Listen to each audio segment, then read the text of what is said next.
linguistic example when there were Russian and Finnish sailors that met for trade, and the Russians thought they were speaking Finnish, and the Finnish thought they were speaking Russian, but it turns out they were speaking some third language that they invented. And it's a little bit like that. It feels like that. But that's not the practical answer. The practical answer is that we can't start writing. You know, when you write alone, or when I write alone, I can start before I know what I'm going to say, because often the writing process is the process of invention. We can't start until we think we know what we're going to say, and we sit together at a table and make long, detailed outlines, and then often we divide. Maybe this is too boring an example for you. We divide short, things 3 pages, 5 pages that we write separately. He writes in Italian, I write in English. Then we exchange them and often rewrite, and then eventually everything ends up in English. Often in the same, when we're in the same place, and sometimes we send things in the mail, but that's the practical. Yeah. Alles ist von beiden geschrieben? So klingt es jetzt. Yeah. Well, but hardly.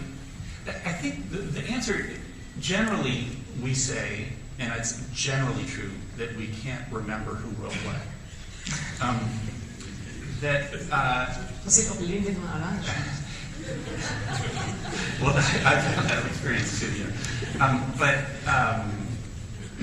but also since with the translation, since we speak different languages, and it ends up in English, there is I both have the responsibility, but also the privilege of having control over the final, and I like having control, and so that's good. So it's my responsibility in a way to make that. Ich würde ganz gerne die Diskussion, unser Gespräch in 2 Teile aufteilen. Zunächst mal was zu dem, wenn man so sagen kann, der zeitgeschichtlichen Diagnose zunächst einmal. Also wie beschreiben Sie die gegenwärtigen politischen, sozialen Verhältnisse? Da habe ich 2 Fragen zu. Und dann zu dem theoretischen Entwurf, also der Therapie, wenn man so will. Zur Diagnose zunächst einmal. Sie machen eigentlich an 3 Institutionen fest, wie das Gemeinsame missbraucht worden ist oder die Idee des Gemeinsamen korrumpiert worden ist. An der Institution der Familie, an Unternehmen und an Nationen. Also es sind die 3 Orte, wenn man so will, an denen sie festmachen, wie die Vorstellung vom Gemeinsamen zerstört oder unterwandert worden ist, in diesen Institutionen jeweils.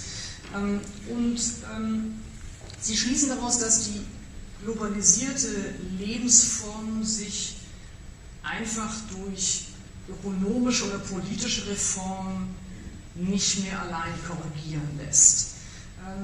Wenn ich es richtig verstehe, hat das auch damit zu tun, weil es in einer Welt, in der es nicht mehr eine souveräne Macht gibt oder in einer Konzeption, in der man nicht an eine unilaterale zentrale Machtfigur glaubt, kann es in dem Sinne auch gar keine politischen Reformen mehr geben, weil der Adressat viel zu aufgefächert und viel zu dezentral wäre. Und das führt bei Ihnen zu einem Projekt von einer Neuerfindung des Politischen oder ich würde auch sagen einer Neuentdeckung oder Produktion des politischen Subjekts. Eine Frage hätte ich zunächst zu dieser Zeitdiagnostik. Wenn Sie sagen, also es ist sozusagen diese globalisierte Lebensform schon verwirkt im Grunde genommen und sie lässt sich auch nicht mehr einfach korrigieren. Wäre eine Frage, die ich hätte, ob es nicht zurzeit eine, zumindest in der nördlichen, westlichen Hemisphäre, würde ich sagen, erstaunliche Abwesenheit von Wut gibt oder von dem, was bei Freud das Unbehagen hieß.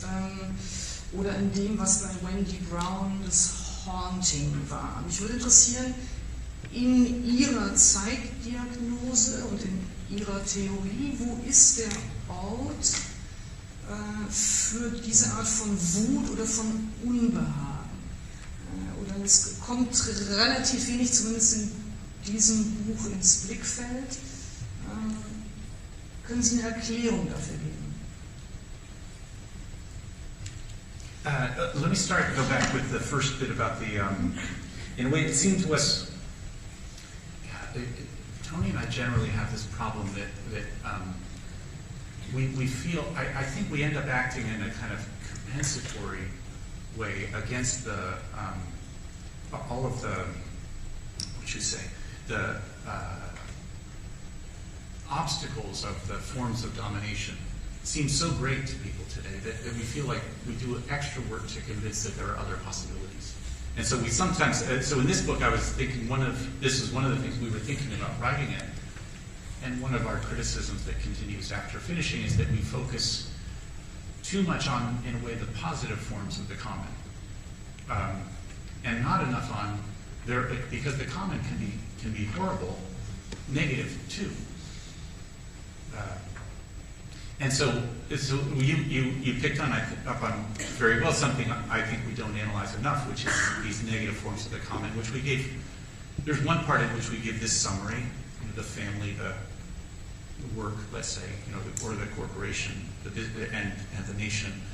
There's other parts where we talk, in some sense, about fundamentalisms and religious fundamentalisms, also race as negative forms of the common, and identity in general. Maybe we'll come back to that.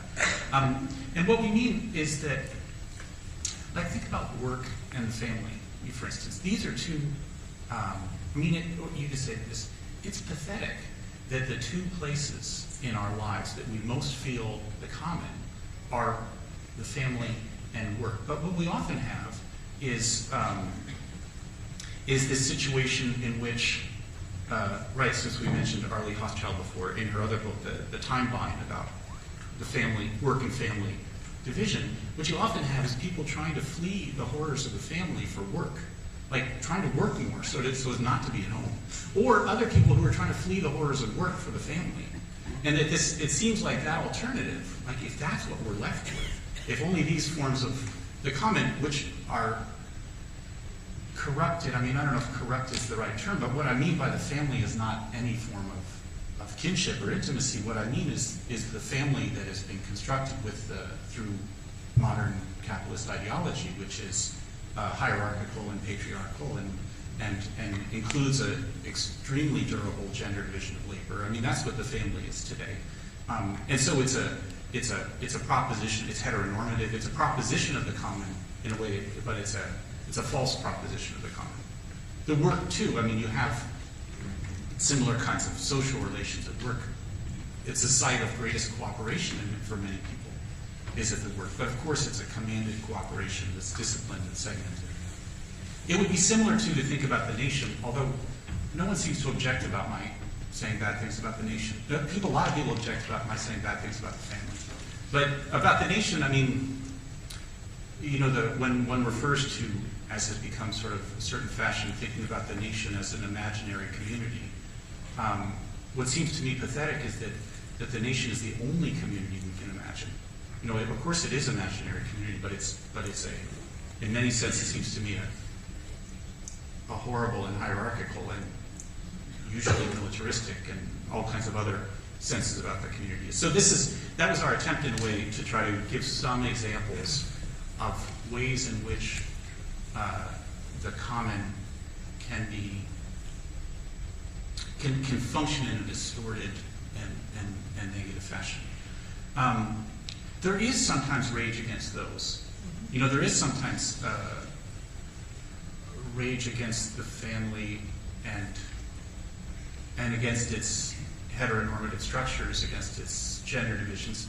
Sometimes, maybe not enough. What we see, I do agree with you. I guess the part of the sense of the last part of your